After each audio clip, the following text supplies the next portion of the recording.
Black housekeeper brings her son to work and is shocked by the millionaire boss's gesture. Monica's hands trembled as she pushed open the tall oak doors of the Beaumont mansion, her 2-year-old son clutching her leg. She had begged for this not to happen. Bringing a child to work was forbidden, but she had no choice. When her boss, Charles Beaumont, a sharp-tongued billionaire with little patience, spotted the boy trailing behind her, his eyes narrowed like knives. His voice cut through the marble hall. "This is my estate, not a boarding house, Monica." Monica's heart sank. She braced for the words that could end her job forever, unaware that her son's innocent smile was about to change everything. The sitter had canceled last minute. Her neighbors weren't trustworthy, and her paycheck didn't stretch far enough for last-minute daycare. So here she was, walking into the vast marble foyer with its gleaming chandelier above and a toddler trailing behind her. The Beaumont mansion was breathtaking to outsiders, but to Monica it often felt more like a fortress than a home. Marble floors reflected every nervous step she took. Chandeliers sparkled above her head, reminding her of the wealth gap between her and the man she worked for. Every clock ticked a little too loudly, like it was counting down to her mistake. Her son, Elijah, only 2 years old, had clutched her hand tightly on the way in. His big brown eyes darted around the vast foyer, curious and unafraid. He tugged at her sleeve and whispered, "Mama,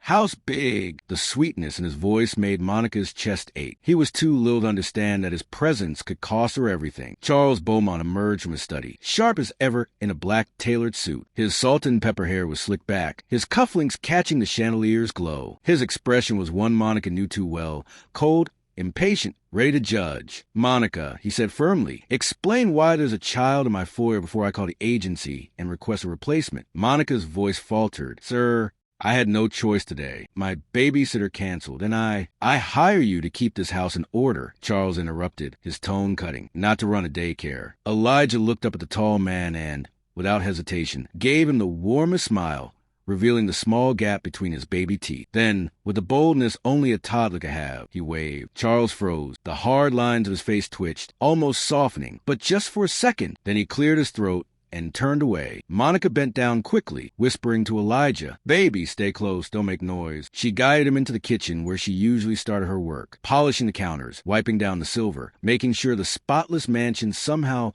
looked even more spotless. But Elijah wasn't like other children. He was curious, expressive, and endlessly friendly. He tapped his fingers on the counters, fascinated by the reflections in the polished marble. He giggled when he saw his own face in the silver tray. Monica's chest tightened. If Charles saw him wandering, if he heard his laughter echoing through these pristine halls, he might fire her on the spot. And yet, Elijah's innocence seemed to breathe life into the cold house. Charles appeared again, heading toward the dining room. He stopped when he spotted Elijah sitting on the floor, building towers with silver napkin rings Monica had been polishing. "Elijah," Monica hissed, rushing to scoop him up. "I'm so sorry, sir. But Charles raised a hand. His eyes studied the boy, serious, almost calculating. "What's his name?" "Elijah," Monica said quietly, holding him close. Elijah, without hesitation, reached out his little hand toward Charles. "Hi," he said cheerfully. Charles didn't move. He just looked at the tiny hand extended toward him. A long pause filled the room. Monica felt her heart race. Was he insulted? Would he yell? Finally, Charles extended one of his own perfectly manicured hands and gave the boy a quick shake, almost mechanical. But when Elijah giggled at the gesture, something flickered in Charles's eyes, something Monica had never seen before. But just as quickly as it came, it was gone. Charles straightened his cufflinks and said sharply, "Keep him out of the way, Monica. This is not the place for children." "Yes, sir," she whispered, her cheeks burning. When Charles disappeared again into his study, Monica sank into a chair, holding Elijah close. "We have to be careful," she whispered. "I can't lose this job. Not this one." But Elijah, blissfully unaware of the tension, patted her cheek and whispered, "Mama happy." She kissed his forehead, blinking back tears. Throughout the day,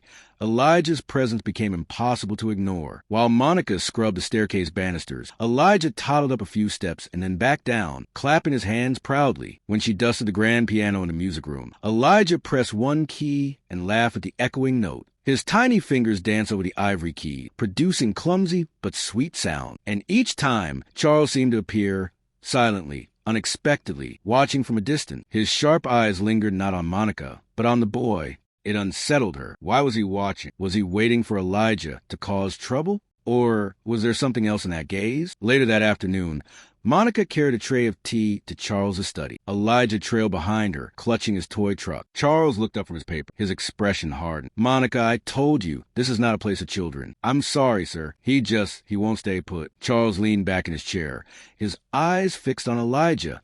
"And what exactly do you expect me to do about that? Shall I hire a nanny for you as well?" His words dripped with sarcasm. Monica's face flushed with shame. She set the tray down quickly, fighting the urge to defend herself. But then Elijah toddled over to Charles's desk, placed his toy truck gently on the polished wood, and looked up with his wide brown eyes. "Play," he asked softly. Charles blinked. His hand hovered above his paperwork. For a long moment, he just stared at the little boy who dared to interrupt his fortress of seriousness with a single word. Finally, with an exhale, Charles pushed the paperwork aside, picked up the tiny truck, and rolled it across the desk back to Elijah. The boy's giggle filled the room. Monica's mouth fell open. Charles quickly cleared his throat, straightened his papers again, and said firmly, "Get back to work, Monica." But she didn't miss the way his lips curved, ever so slightly, into the faintest smile. The question that changed everything. That night, as Monica packed up to leave, Charles stood by the doorway, hands in his pocket. His eyes flicked to Elijah, who was asleep in her arm. "Monica," he said quietly, his tone softer than usual. "How often do you have to bring him here?" She hesitated. "Only when I have no one else to watch him, sir. I try not to." He studied her face, then the boy's peaceful expression. "Next time, don't hide him from me. I'd like to see how he grows." Monica's breath caught in her throat. For the first time,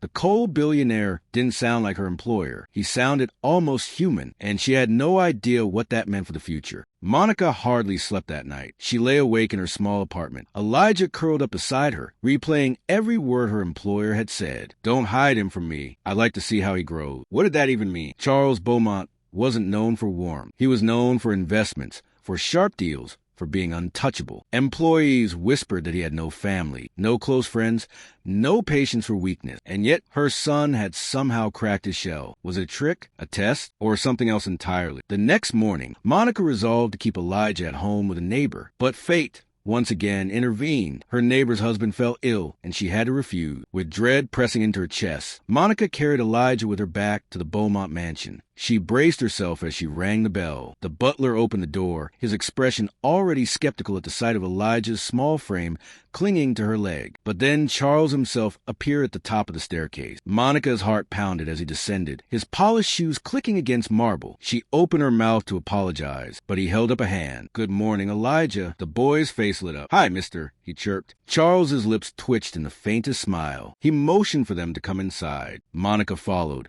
stunned, her world suddenly upside down. Instead of heading to his study, Charles led them into a room Monica had never been allowed to enter before. The double doors swung open to reveal what could only be described as a forgotten playroom. Dust coated the shelves of board games. Model trains sat unused, and a rocking horse leaned in one corner. Elijah's eyes widened like he'd stepped into a treasure chest. Charles folded his arms, his gaze unreadable. "It's been empty for years. Perhaps it shouldn't be." Monica's throat tightened. "Sir, I don't understand. You cleaned this house," Charles said plainly. "But your son, he brings it to life." Elijah immediately ran toward the rocking horse, giggling as he clambered on. The sound of his laughter echoed against the walls, warming a room that had long been silent. Charles's face remained stoic, but Monica caught the flicker of something deep in his eyes. Pain, memory, longing. That evening, Monica overheard two older staff members whispering in the pantry. "They say Mr. Beaumont once had a son," one murmured. "A boy who never made it past 5. Monica froze, the pieces clicking together. The dusty playroom, the sharp way he looked at Elijah, the unexpected softness in his voice. No wonder he had kept everyone at arm's length. The man wasn't just cold, he was grieving. But why?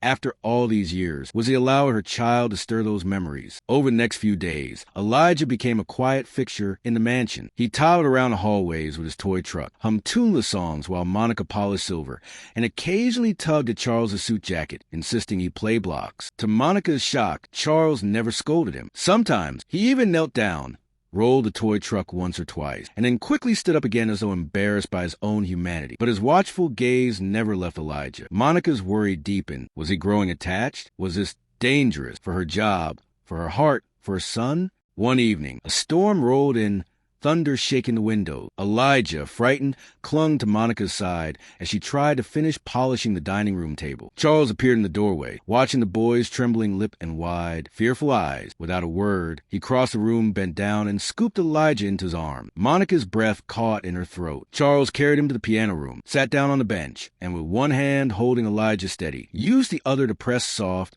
calming notes. Elijah's sobs faded. His little head rested against Charles's chest, his breathing steady. Monica stood frozen, her heart thundering. The billionaire who had once mocked her son's presence now cradled him as though he were something precious. The following week, Charles called Monica into his study. Elijah was asleep in the playroom. "Monica," he said, his tone softer than she'd ever heard. "How long have you been working here?" "2 years, sir." "And in those 2 years, how often have you been late?" "Never." "How often have you stolen? Lied? Broken trust?" "Never, sir," she said, her voice trembling. He nodded slowly. Then he leaned back in his chair, studying her with sharp eyes. "You've been loyal, far more than most. And your son," he paused, his voice catching slightly, "reminds me of something I thought I'd buried forever." Monica held her breath. "I want to make you an offer," Charles said finally. "A position that goes beyond housekeeping." Her brows furrowed. "Sir, I want you to stay here, not just as staff, but as part of this household. You and Elijah." Monica's heart nearly stopped. I don't understand." Charles's expression hardened, though his voice stayed steady. "I'm not asking for gratitude. I'm asking for presence. That boy, he's brought light back into these walls. I'd like him to grow here, with security, with education,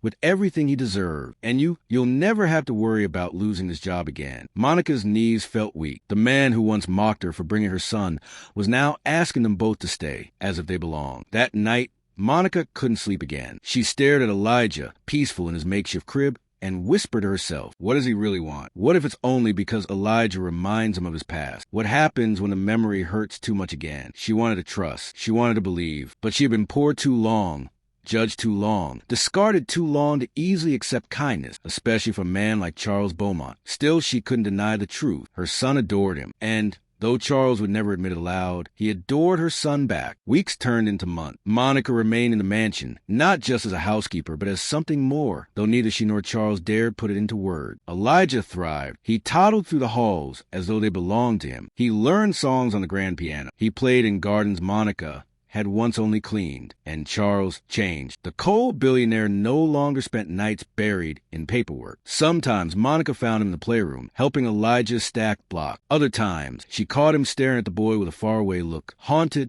but healing. The mansion that had once been silent now pulsed with life again. And though Monica still worried about the fragile balance between employer and something else, one thing was certain. The gesture Charles Beaumont had made, the choice to keep her son close, had rewritten all their lives forever. If you like and want more videos like this, subscribe to support the Black